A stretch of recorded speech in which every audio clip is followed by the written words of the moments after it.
If y'all didn't quite get it, let me say it again. I'm here to stay.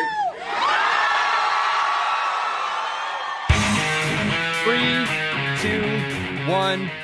Oh my goodness. Good morning, good afternoon, whatever it is for you. I hope you're having a fantastic day.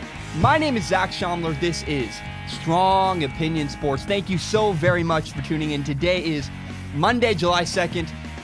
Woo! It's over! It's over! I'm so happy. I'm so happy it's done. Guess what? So for weeks and weeks, we've heard speculation about LeBron James. And the truth is, there's not been any news. We've heard about it. We've heard all kinds of opinion, all kinds of speculation. We haven't had any actual news about LeBron James until last night. And so that's why I think it's very obvious where we need to start today. LeBron James is going to the Los Angeles Lakers. And it's not shocking, but it's the biggest story in the world. LeBron James signed a 4-year deal worth $154 million with the LA Lakers.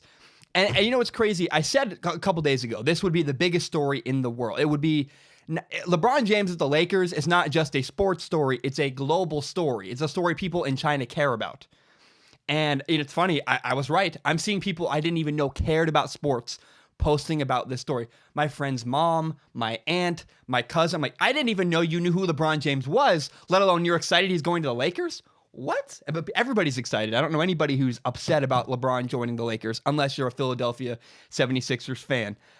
There's lots of excitement. But another thing worth noting, you need to be very aware of a date. July 6th. Nothing is set in stone until July 6th.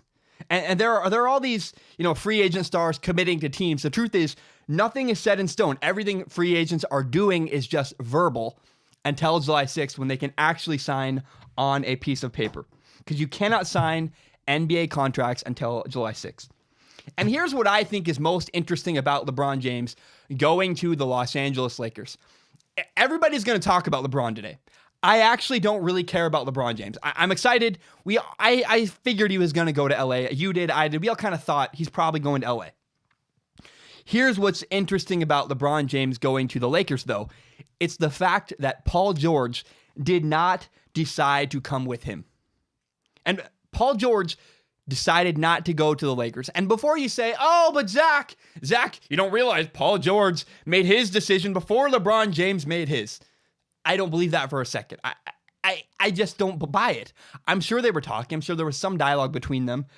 Come on, we all have known, by the way, LeBron James is probably going to the Lakers for months. So to say, oh, Paul George made up his mind before LeBron, yeah, okay, by a couple hours. It was announced before LeBron's. That doesn't really mean anything. So I guess the truth is this. LeBron James decided to stay in Oklahoma rather than go to the Lakers, presumably with LeBron James. And let me ask you a question.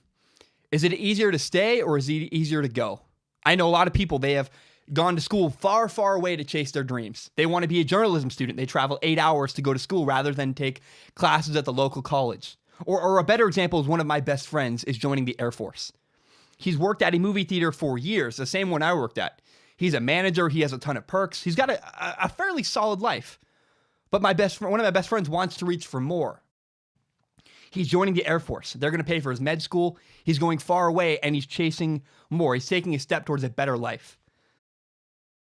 I'm proud of my friend. And the truth is, there are people that are in their 30s and 40s working at a movie theater that never left. They settled. They never reached for more. And I hate to say it, but Paul George settled. Paul George took the easy way out. It's easy to stay in one place. It is hard to reach for more. It is hard to move yourself. It is hard to go after a better life. Here's the difference between Oklahoma City and the Los Angeles Lakers. If you play for the Lakers, if you play with LeBron James, there are high expectations. In Oklahoma City, there's not the same level of expectation. There's hope. They hope you win. But the truth is, people in Oklahoma City are just happy that Paul George stayed. Paul George didn't have to do anything to become a hero in Oklahoma City. And playing with LeBron's a lot of pressure. It just seems like to me, Paul George bowed out. He took the money. He took the money and ran. And I get that. I understand. Because here's the situation with Paul George is Oklahoma City was able to offer him a 5th year. It's a 4-year deal with a 5th year option. So it's basically a 4-year deal with another 5th year on the end if Paul George wants to play there for a 5th year, which means that Paul George essentially signed a 5-year deal worth $176 million. That's basically what it is. Any other team does not have what is called Paul George's bird rights. Oklahoma City has Paul George's bird rights, and bird rights mean you can offer a little bit more. So any other team besides the Oklahoma City Thunder could only offer him a 4-year deal worth $130 million. So Paul George got more money for staying in Oklahoma City. It's a $46 million difference. That's a lot of money. And I can't blame him for that. Look, that is wealth that will go on for years in your family if you treat it right. Paul George took the money. And right now, Paul George is 28. He's gotten hurt once before. I understand. Like, I get it. But here's what Paul George will miss out by staying with the Oklahoma City Thunder. Paul George now has no shot to win a championship. I go to Washington State University. I'm considering transferring to Montana State. If I stay at Washington State, there's no chance of me enjoying my classes. I don't want to be a journalist. I hate the classes I'm taking. I'm not learning anything. It sucks. If I go to Montana State, I may not like my classes, but at least there's hope. At least there's a chance I will like my classes. There's no chance at Washington State. And with Oklahoma City, there's no chance Paul George is going to win a championship. No chance. We saw the best thing the Oklahoma City Thunder have to offer last year. They lost in 6 games to the Utah Jazz in the first round of the playoffs. They lost to a rookie in the playoffs. That's no good. No shot to win a championship. And in LA, Paul George could have had a chance. Maybe not a great one, but if you play with LeBron, if you play in LA, you always have a chance. With LeBron James, you always have a chance. With Russell Westbrook, he's proven himself time and time again. What can he really do? The other thing that Paul George is missing out by staying in Oklahoma City and not going to the Lakers is he's missing out on his hometown of Los Angeles. Los Angeles has a lot to offer. If he wants to build his brand, LA is a better place for Paul George. Let me ask, does anybody in China know where Oklahoma City is? Probably not. Likely probably not. Maybe they do, but probably not. I guarantee someone in China knows where LA is. I guarantee, it's just the truth. A global city versus a regional city. Paul George's brand could have been bigger, winning championships or competing for championships with the Lakers. So maybe he did miss out on $46 million, but could he have made it up in endorsements and yada yada? I don't know. He certainly would have lost a lot in taxes, but he's missing out on an opportunity to build his brand by choosing Oklahoma City over LA. And let me ask you another question. Which star would you rather play with? You get to pick one. Would you rather play with Russell Westbrook, a ball hog guy who clearly does pad his stats? I don't know how you argue that at this point. We've seen he goes after triple doubles. It's unarguable now. Would you rather play with Russell Westbrook or LeBron James, who last year carried his team to a championship? I would rather play with LeBron James. Not to mention, oh, by the way, Lance Stevenson, Paul George's old buddy from Indiana, just signed with the Lakers. Paul George is missing out on a lot by staying in Oklahoma City and passing up a chance to play for the Lakers. It's just the truth. He's getting paid to miss out on a lot. He's getting paid $46 million. I understand that. But Paul George is missing out on a lot by choosing Oklahoma City over LA. And it's funny, everybody's talking about LeBron. I really think the story in this situation is that Paul George decided not to go to LA with LeBron. And I get it, Paul George took the money. But as I was watching Paul George in a nightclub, he's in LA, he's in Oklahoma City at Russell Westbrook's party. It seemed like a nightclub, standing on a stage, yelling at the crowd, "I'm here to stay." And everyone it felt like the crowd is going, "Paul George, we love you." And Paul George is like, "This feels good. It feels good to be loved." But the truth is, Paul George bowed away from pressure. He's a hero in Oklahoma City, and he's done nothing in Oklahoma City. He lost in the first round of the playoffs. Oh, we signed a big deal. He stayed. Woo! We finally got a guy who stayed. That's because Oklahoma City's ego has been hurt over the years by losing star players. Especially Kevin Durant, they will never let go of that. It's just the truth. Nothing's a done deal till July 6th. Paul George could still bow out of this. Because really all that Paul George has given Oklahoma City is a verbal agreement. But it seems to me that Paul George bowed away from pressure. He took the money rather than a chance to build his brand and win championships. He didn't appear to want the pressure of playing with LeBron James. That's how it looks to me. So where are we left? We have LeBron James, Kawhi Leonard, the Lakers. How does that situation all work out? Because the Lakers did not get Paul George, I think it makes less sense to trade for Kawhi Leonard if you're the Lakers. It makes less sense for the Lakers to trade for Kawhi Leonard. Paul George, LeBron, they could have completed the trio with Kawhi Leonard. If you had Paul George and LeBron, it makes sense to go get Kawhi Leonard because you have a chance to win a championship. Without Paul George, the truth is the Lakers have less of a chance to win a championship next season than they would have if they had Paul George. Therefore, if I don't think I have a chance at a championship, even with Kawhi Leonard, I'm not going to trade young stars for him because you can wait a year and you're probably going to get him. Now, it's interesting. People are comparing Paul George's situation with Indiana to Kawhi Leonard's situation with the Spurs, and I don't think it's similar. So Paul George was with the Indiana Pacers. He said, I hate it here. I want you to trade me to the Lakers. Well, he didn't go to the Lakers. He got traded to the Oklahoma City Thunder. And right now, Kawhi Leonard says, I hate where I'm at. I want you to trade me to the Lakers. Similar to Paul George. But you got to realize, with 1 year left on Paul George's deal, he was not in a place he hated. He was not in a place he didn't want to be. He got traded to Oklahoma City. They wooed him for a year. He liked it. You can't compare Paul George and Kawhi Leonard's situation because right now Kawhi Leonard is somewhere he doesn't want to be. The place Paul George didn't want to be was Indiana. He got traded to Oklahoma City, different situation.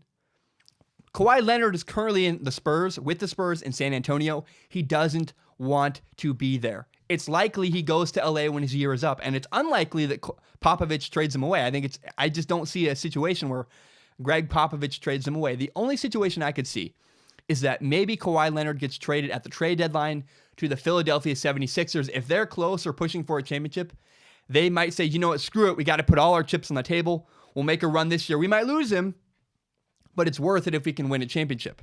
That makes sense to me. But you can't compare Paul George and Kawhi Leonard's situation with wanting to go to LA with their year left. There's no chance Kawhi Leonard stays with the Spurs. There was always a chance that Oklahoma City could. I didn't think it was going to happen, but Paul George always had a chance to stay with Oklahoma City because he never said he hated it. He never said he wanted out of Oklahoma City. Paul George said he wanted out of the Pacers, out of Indiana. Kawhi Leonard says he wanted out of the Spurs. Paul George got out of Indiana. Kawhi Leonard is still stuck with the Spurs. So I just think Kawhi Leonard is starting in a different place than Paul George was. The other last little nugget to pay attention to with LeBron James. There's because the truth is, I don't really care about LeBron. I care about how does LeBron's decision affect everybody around him? How does it affect Kawhi? How does it affect Paul George? How does it affect the Warriors, the Cavaliers, the Rockets, everybody? The last little nugget to pay attention to when it comes to LeBron James is Kevin Durant. Kevin Durant signed a 1-year deal with the Warriors with a player option if he wants to stay for one more year. It's basically a 1-year deal worth $30 million.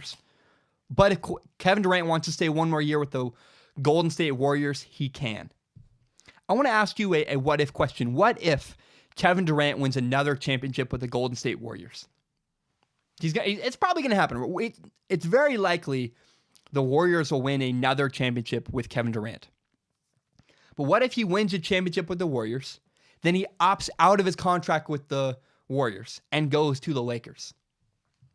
Because then what Kevin Durant could say is that LeBron James could never beat me when I was with the Warriors. And the only time that LeBron James is able to beat the Warriors is when he played with me.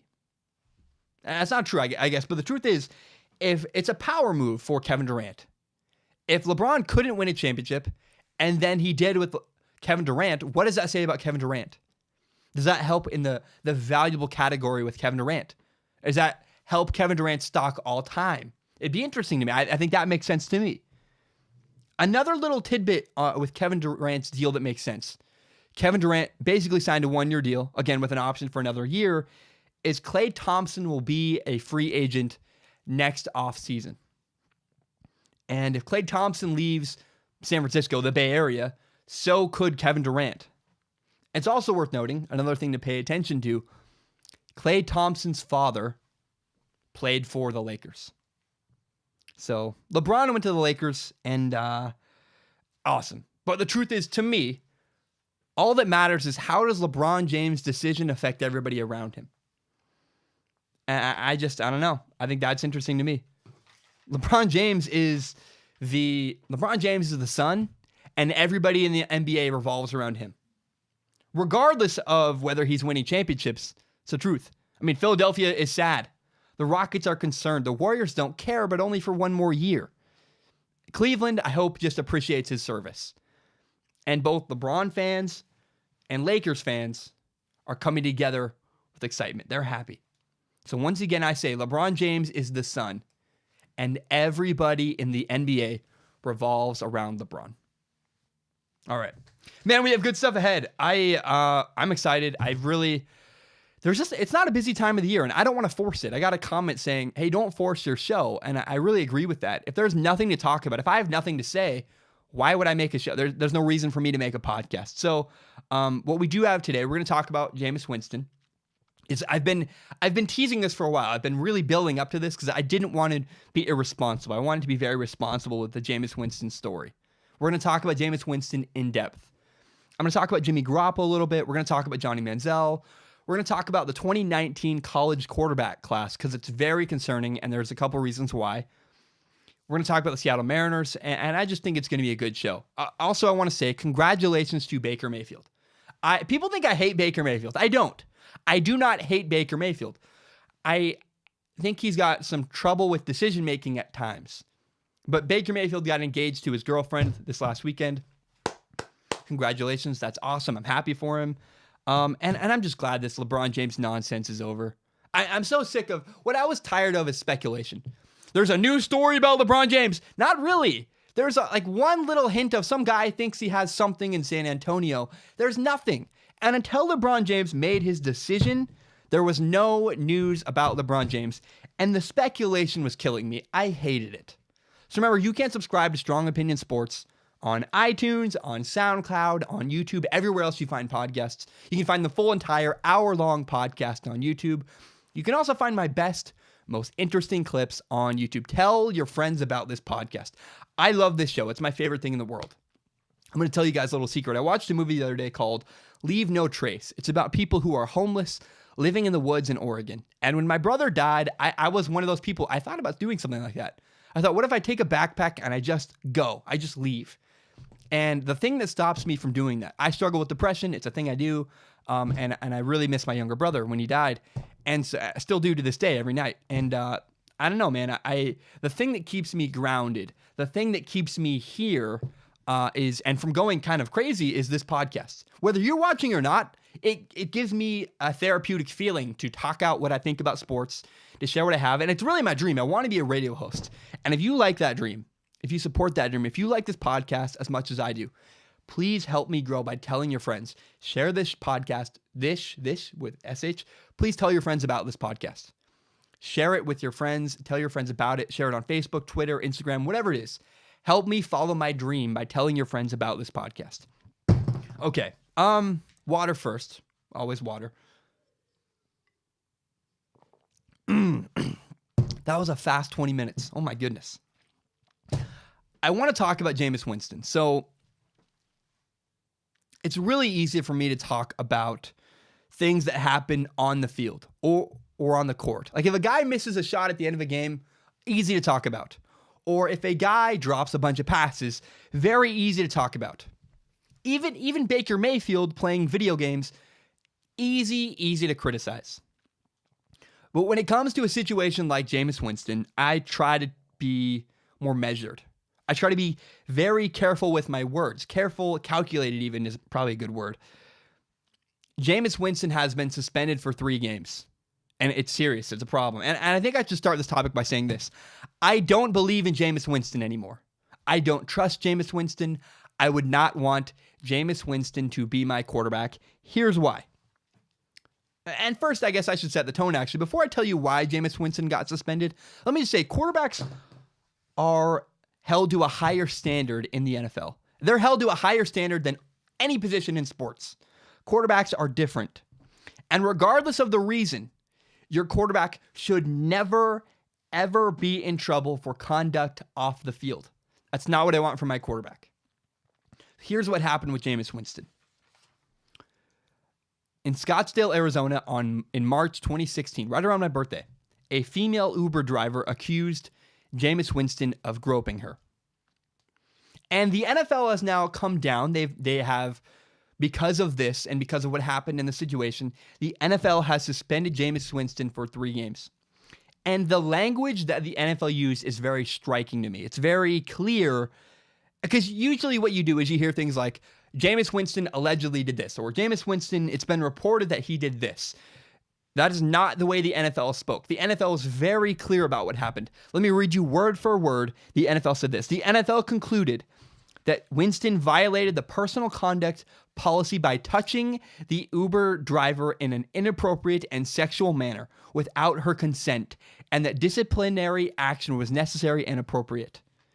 They did not say allegedly. They said Jameis Winston violated the personal conduct policy by touching the driver. Done. Done right there. I had written down a lot of speculation in my notes. Reportedly Jameis Winston didn't fight the suspension. And I thought maybe, he saw Ezekiel Elliott fight it and he said, I can't win. I'm just gonna give up. I'm gonna take a deal. No, it's pretty damning. Jameis Winston did it. Jameis Winston did not fight his suspension because he did it. I mean, I don't know how you draw any other conclusion. It's pretty damning. And this is not the first or even the second time Jameis Winston has had off-the-field issues. This isn't even the second, third, or fourth time Jameis Winston has had consequences for his actions and his conduct. The first thing I remember is Jameis Winston in college stole crab legs. He stole crab legs, and it was like $30 worth. And this was pretty easily explained to me. I could get past this one. If this was the only thing Jameis Winston had, fine, because people don't realize Division I athletes don't get as much money for food as people think. I have a couple friends, they play Division I football. They get like $750 a month. Rent is $600. That only leaves $150 a month for food. Guys that work out every day, trying to pack on protein, yada, yada. And it seems like Jameis Winston with the crab legs had a handshake deal with one employee and another employee ratted him out, a guy that wasn't in on it. But the crab legs is not where it ends. Jameis Winston has a bad list. Stealing crab legs. That's the first thing I remember. But then on November 25th, 2012, Jameis Winston got into a BB gun fight, which left about $4,000 worth of damage. And they almost sued Jameis Winston, but Jameis Winston said he'd pay for it. Move on. July 21st, 2013, Jameis Winston would not pay for a soda. And so we got a water cup, kept filling it with cola, basically. And we've all done that. I did that when I was 11. I've never done that as an adult. Jameis Winston did that as an adult. Not cool. The next thing was September 16, 2014. Jameis Winston yelled profanity on a table. If you remember, it was a meme going around. I'm not going to go there, but profanity. But here's the one I can't get past. The next thing is the thing that I cannot get past with Jameis Winston. While Jameis Winston attended Florida State University, he was accused of rape. This is now not the first time Jameis Winston has had a run-in with a woman. And that one I can't stand for. All of that, and now this, I'm out. I'm done. Jameis Winston already was not consistent on the field, and clearly I can't rely on Jameis Winston off the field either. Immaturity keeps rearing its head over and over again. Jameis Winston is immature. And I always say I hold my quarterbacks to a higher standard. But the truth of the matter is it doesn't matter what position Jameis Winston plays. If you have incidents with women, especially repeatedly, I can't. No. I was already uncomfortable with Jameis Winston. Now I'm done. Now I'm out. You just can't have that. I am out on Jameis Winston. If Jameis Winston was a stock, I sold all of it. Jameis Winston is not a role model. Jameis Winston is not reliable. I repeat, I do not believe in Jameis Winston. I do not trust Jameis Winston, and I would not want Jameis Winston to be my quarterback. I would not have it. You know, it's worth noting, we'll see where Jameis Winston is at in 3 years. I don't root against people. I hope that whatever Jameis Winston has going on, he can figure it out. I hope he can solve his issues off the field. I hope he changes as a person, but I can't root for him. I mean, it's so bad that the Buccaneers may cut Jameis Winston. They may not even bring him back. Oh, man. And I might add, the Buccaneers are in a bad place. Because if you look at the 2019 draft class, it's really not good. And the Buccaneers knew his issues when they brought him in. When the Buccaneers drafted Jameis Winston, they knew his issues. And they took a gamble, and it appears that the Buccaneers lost in the gamble. I don't know. It backfired on them. But I'm done with Jameis Winston. Let me reiterate one more time. I do not believe in Jameis Winston. I don't trust Jameis Winston, and I would not want Jameis Winston to be my quarterback. Nope. I'm out. I'm done. It's one thing to criticize a guy for playing Baker Mayfield. I can criticize him for playing video games. Or if you have a bad completion percentage, that's another thing. When you have off the field conduct issues as a quarterback, especially relating to women, nope. And not only is this a one-time thing, repeatedly over and over and over again, I do not want Jameis Winston as my quarterback. I'm out. I'm done. I sold all my stock, and yeah, that's it. That's all I have to say. I'm done with Jameis Winston. So I talked about the draft class. Next year's NFL draft class, the 2019 NFL draft class, is a bad draft class for quarterbacks. It's a nightmare. It doesn't look good. I mean, scouts are concerned. I've read it everywhere. I agree, by the way. I don't think next year's draft class is a good one. It's not great. My top two quarterbacks in next year's draft class are Drew Lock, the quarterback from Missouri, and Will Grier, the quarterback from West Virginia. I prefer Drew Lock. I really like Drew Lock. I don't love him. I don't think he's a number one pick, but I think he's the best quarterback in next year's draft class. He's made some throws that I go, that's an NFL throw. At the very least, he makes NFL throws. Now, Will Grier is a close second. He does have some concerns. I mean, he's only got 1 year under his belt. But I'm really not very excited about either Drew Lock and Will Grier, and they're my number one and number two quarterbacks in next year's draft class. I mean, let me explain how bad it is. Nick Fitzgerald is a top 10 on most lists. And the lists for top 10 quarterbacks in next year's draft class, I keep seeing the name Nick Fitzgerald. Nick Fitzgerald is a run-first quarterback out of Mississippi State. He might be a tight end in the NFL. That's how bad next year's draft class is. Not to mention Shea Patterson. Shea Patterson is a guy, he'll play for Michigan this year. He'll probably have a good year. He might even win the Heisman. He might have a fantastic year. But he's a college quarterback. He does not have the arm strength or the accuracy to be a great NFL quarterback. My opinion, I've watched him throw a lot, even live. I don't have a lot of faith in Shea Patterson. There are some guys to watch. Here are guys to pay attention to in next year's NFL draft class. So this year, when you're watching college football, obviously watch Drew Lock from Mizzou. Watch Will Grier from West Virginia. They're the top two. Pay attention to Shea Patterson. And pay attention to Jarrett Stidham from Auburn. That's it. 1, 2, 3, 4. 4 quarterbacks that could be top picks in the NFL draft class. But not really. I don't feel great about them. They're just the guys to pay attention to. There are some other people that I'm told to pay attention to that I don't really know much about. There's 2 guys I don't know much about. I don't know much about Jake Bentley from South Carolina. I don't know much about Ryan Finley from North Carolina State. But I'm told they're great. I don't know much about them. Here's a guy I do know something about that is not an NFL quarterback. Trace McSorley is the Penn State quarterback. He does not have an NFL arm. Hate it. You might be angry. I understand. But I'm telling you now, Trace McSorley is not an NFL level quarterback. Hate me for it. Be angry all you want. That's cold, hard truth. Now, the other interesting part of this is that the 2019 draft class is not just concerning. And I'm not basing this off nothing. There have been years where there is not a single quarterback in a draft class. I want to re-examine the 2007 NFL draft. There were, I don't know how many quarterbacks. I wrote it down somewhere. I don't have it here. But there was not a single quarterback in the 2007 draft class that became a successful quarterback. Not one. Let me tell you this. The best quarterback from the 2007 draft class is Drew Stanton. Drew Stanton has 20 touchdowns and 24 interceptions in his career. Here are some of the names from the 2007 NFL draft class: Jamarcus Russell, Brady Quinn, Kevin Kolb, John Beck, Troy Smith, Tyler Thigpen. Here, I got a whole list here. There are names that you've never, Isaiah Stanback, names you've never heard of, names you don't care about. Here's the whole list.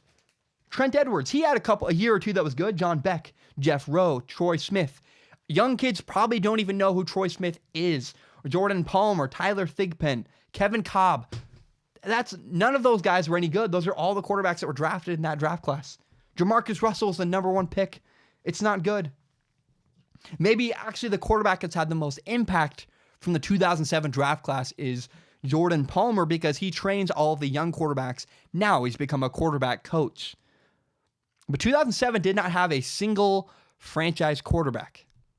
And it's very possible that the 2019 draft class could be the same. It's very possible that the 2019 draft class does not have a single franchise quarterback. Part of that is because there's not a lot of talent. And the reason for that is because, look, Sam Darnold left early. Josh Rosen could have stayed another year. A lot of guys left a year before they had to. And so that means that the following years are going to be really thin. And if I'm a Giants fan, if I'm a Buccaneers fan, so the Buccaneers, Ryan Fitzpatrick is effectively your starting quarterback. And Eli Manning is an old man. And I don't think he's going to be around much longer. And so if you're a Giants fan, if you're a Buccaneers fan, if you're any fan of an NFL team, betting on next year's draft class to get yourself a quarterback, you should not. You should be very concerned. There's not a great quarterback in next year's draft class. And I really hope your backup, if you're the Giants, I hope Davis Webb can play. I hope Ryan Fitzpatrick is a franchise quarterback for the Buccaneers, because otherwise they are in big, big trouble. They're back where they were before they drafted Jameis Winston, because there's not a lot coming in the coming years. There's not a single great quarterback possibly next year. That's worth noting. That's something I'm going to follow all college football season. I'm going to pay attention. If Drew Lock, I hope Drew Lock is the next great NFL franchise quarterback. I do. I don't buy it. I don't buy Will Grier. I hope I'm wrong. I'm going to watch him very closely, but I am very concerned about next year's quarterback draft class. Okay. We're going to touch on Johnny Manziel. The Johnny Manziel story is effectively dead. I'm not going to talk about Johnny Manziel again the rest of this summer unless he actually plays in a football game, or unless something changes. If he gets traded, or something happens, I'll talk about Johnny Manziel.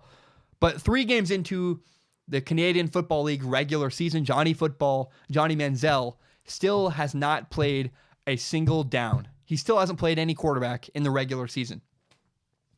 And in the 3rd game of Johnny Manziel's season, the Hamilton Tiger Cats, his team won 31-17. Jeremiah Masoli, the starting quarterback, had a great game. Jeremiah Masoli was 31 for 41. That's 75.6% passing, 369 yards, 1 touchdown, 1 interception. It's firmly stated, Johnny Manziel is a backup. And so the Johnny Manziel story, the comeback story, is effectively dead. Like, I really wanted Johnny Manziel to succeed, and I think he still will. I don't think that it's over for Johnny Manziel. But the truth is, Jeremiah Masoli is not a bad quarterback. He's probably going to move up to the NFL, and so Johnny Manziel may not play at all this year. He's got a 2-year contract. I don't think it's bad. I think that if you watch, there is something to be gained by Johnny Manziel not playing, and that's this. Johnny Manziel will probably be a backup in the NFL. And if you're an NFL team right now, you're just watching to see, how does Johnny Manziel behave off the field? Is he a good backup? Can he handle not playing? Is he going out and partying? Is he staying? Is he minding his P's and Q's off the field? And I think there is some value for an NFL team to watch. How does Johnny Manziel respond to being a backup? It matters. It does. And so even though Johnny Manziel isn't playing, I think there's still some valuable stuff for Johnny Manziel to display, for him to show he can be an adult off the field, for him to show he can handle being a backup, and for him to prepare. Because if Jeremiah Masoli gets hurt, and if Johnny Manziel's ready, that says a lot. And that would be very encouraging if I'm an NFL general manager. So right now, the comeback story's dead. But if anything changes, I promise I will bring it to you guys. I'll talk to you guys about it. I'll follow it, but I'm not going to waste your time every week with nothing. Because right now, Johnny Manziel is doing absolutely nothing that is noteworthy, and the comeback story is slowing to a crawl. It may pick up next year. Hopefully it does. But as of right now, there's nothing to talk about when it relates to Johnny Manziel. All we have to talk about is Jeremiah Masoli being successful above him. So I'm done with Johnny Manziel until Johnny Manziel does another thing noteworthy. I really hope that doesn't mean he gets amped up on drugs and runs away to Vegas. I don't think he will, and I'm rooting for Johnny Manziel. But right now, there's nothing to talk about, and I'm not going to do it at all this summer until he does something noteworthy. Okay. 2 stories left I want to talk about. I want to talk about jersey sales in the NFL because I think it's interesting, and there's not a lot else going on. So Saquon Barkley is the highest bought jersey sale. I can't even talk, so I'm going to restart that. Saquon Barkley is the highest grossing jersey sold in the NFL. Saquon Barkley jerseys have sold more this offseason than any other jersey in the NFL. It's cool for Giants fans. I'm happy. I think Saquon Barkley will be a star. I still would have picked Sam Darnold. But hey, awesome for you guys. You guys got a great running back. He'll be a great running back for years and years. I heard a story about Saquon Barkley, by the way. He's living off of all his endorsements. He is not spending a dime of his salary. Hey, man, if you can do that, that's awesome. That's the way to be. I had a conversation with my best friend's dad about that. And he said, if you can do that in your life ever, do that, because that's amazing. I probably will never be in that situation. But hey, man, Saquon Barkley, responsible. I tip my hat. That's really cool. The second highest bought jersey this year, as of right now, is Jimmy Garoppolo, actually. Jimmy Garoppolo has passed Tom Brady. Jimmy Garoppolo is the second highest sold jersey right now in the NFL. Second most bought, I guess, is the word in the NFL. That's really cool. And what that is part of the reason why Jimmy Garoppolo passed Tom Brady is I really just think, I mean, if you're in New England, if you're in Massachusetts, if you're in Boston, everybody in that area has a Tom Brady jersey. I don't know how he's still fourth on the list, because who is buying a Tom Brady jersey in 2018? How do you not already have one if you're a Tom Brady fan? I don't know. But the other reason why Jimmy Garoppolo's jersey is selling so well is 49ers fans are just an awesome, passionate group of fans that clearly is just desperate for a star. And I really hope, it's a rabid fan base. I love watching the 49ers fans. They've given me a lot of love, and I want to give them some love back, man. They are fantastic. I've never seen a group of people rally around someone the way that 49ers fans are with Jimmy Garoppolo. I mean, people are excited. They want a star. They want another Joe Montana, and I really hope that Jimmy Garoppolo delivers. I think it's more likely that Jimmy Garoppolo does deliver. I believe in Jimmy Garoppolo. I think he's the next big deal in the NFL. And I'm so excited for 49ers fans. They are showing their love. They're going out. They're buying Jimmy Garoppolo jerseys. I think it's really cool, and I applaud them. Another notable thing about jersey sales is that Dak Prescott and Ezekiel Elliott are the number 9 most sold jersey and the number 10 most sold jersey. Dak is ahead of Ezekiel Elliott. Interesting. I mean, Dallas fans, I went to Dallas earlier this year. Man, I will say this. I've never been in a state or in a region that cares more about sports than Texas. It is unlike anything you've ever seen. From their stadium to Dallas Cowboy stickers on literally every single car to everything seems to revolve around the Cowboys. I'm actually surprised. It's not surprising they have 2 players in the top 10. It's surprising to me that they're so low on the list, to be honest. It's surprising to me that they're 9 and 10. I would think they might even be higher because they are just rabid about football in Texas. Sam Darnold is number 7. Good for Jets fans. Baker Mayfield is the number 5 most sold jersey. Good for Browns fans. Excited for them. 2 more interesting tidbits, though, is that Nick Foles and Carson Wentz are both in the top 10. Carson Wentz is 3rd. Nick Foles is 6th. That's weird. That's bizarre. And I've never seen a franchise that has had 2 quarterbacks in the top 10 for jersey sales. That never happens. That's bizarre. I guess we've never seen a team like the Eagles that can lose their starting quarterback and have their backup quarterback be Super Bowl MVP. That just doesn't happen very often, let alone that he sticks around and isn't traded somewhere. So interesting. Last thing I want to say. I know jersey sales aren't particularly exciting, but Marcus Mariota is the number 8 highest jersey sold in the NFL. And it's kind of funny. First of all, he's number 8, and his number is also ironically number 8. But everybody from Hawaii that I know owns a Marcus Mariota jersey. And I don't think that this number will change anytime soon. I think Marcus Mariota is firmly in the top 10 and will be for a long time, partially because I live in Oregon and everybody I know owns a Marcus Mariota jersey because that's where Marcus Mariota played college. I'm a little bit skewed, but I do think that Marcus Mariota is here to stay because of his heritage with Hawaii. Those people, I don't want to say those people, that's not what I mean, obviously, but Hawaiians support their guys, and I think Marcus Mariota will be in the top 10 for years and years to come. The last thing I want to talk about.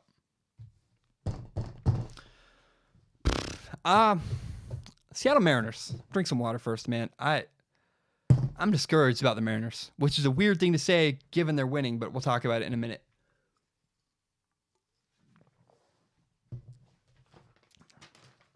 As of right now, as of the moment I speak, the Seattle Mariners have the 4th best record in baseball. They are 54-31. They are half of a game back behind the Houston Astros in their division. The Astros are 55-31. And the Mariners are on a 7-game winning streak as of right now. Tonight they play at 7 o'clock. We'll see if that changes. But even though the Mariners are having a ton of success, I have no faith. I have zero faith. I will believe it when I see it. I have a theory that because of the positioning in the country, the Mariners simply cannot be a successful baseball team. If you're not aware, the Mariners have the longest running playoff drought in the 4 major sports in America. Between the NHL, baseball, basketball, football. The Seattle Mariners have the longest running playoff drought.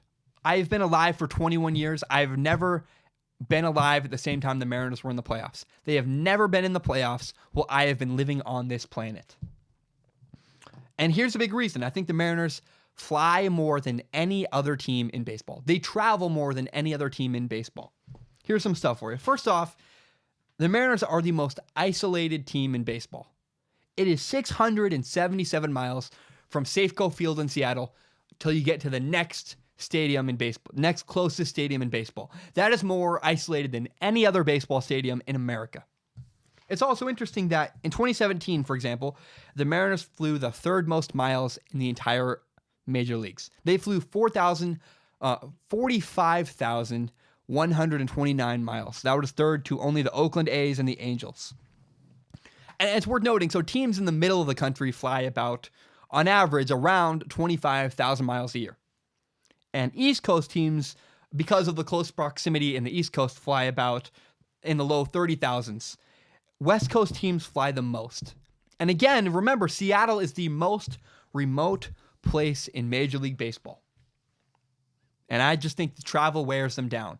If it's up to me, my prediction is that the Mariners will wilt towards the end of the season. They fly more than anybody else. They're the most isolated team in baseball, and I have no faith. I think flying is exhausting. I think traveling is exhausting. I have no faith. Even though the Mariners are incredibly successful, I'm curious if my theory is right.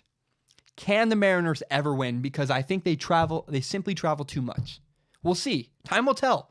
I might be wrong. I hope they make the playoffs. I'm not a Mariners fan anymore. I gave up on them, but it would be cool to see them be successful. However, I have very little faith because every single year they taper off at the end.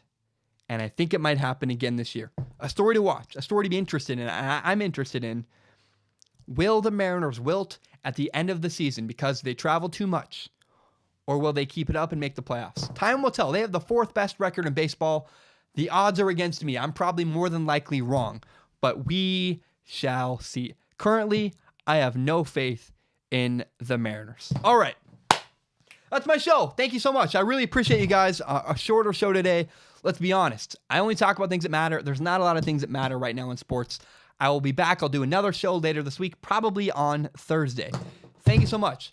I appreciate you guys. I love you guys. I love doing the show. It's my favorite thing in the world.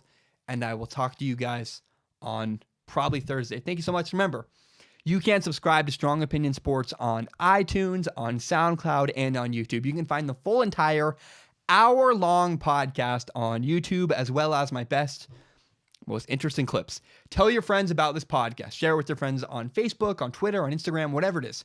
Help me grow Strong Opinion Sports by telling your friends about this show. Ba-dum-bum. Bam, we are done. Bye.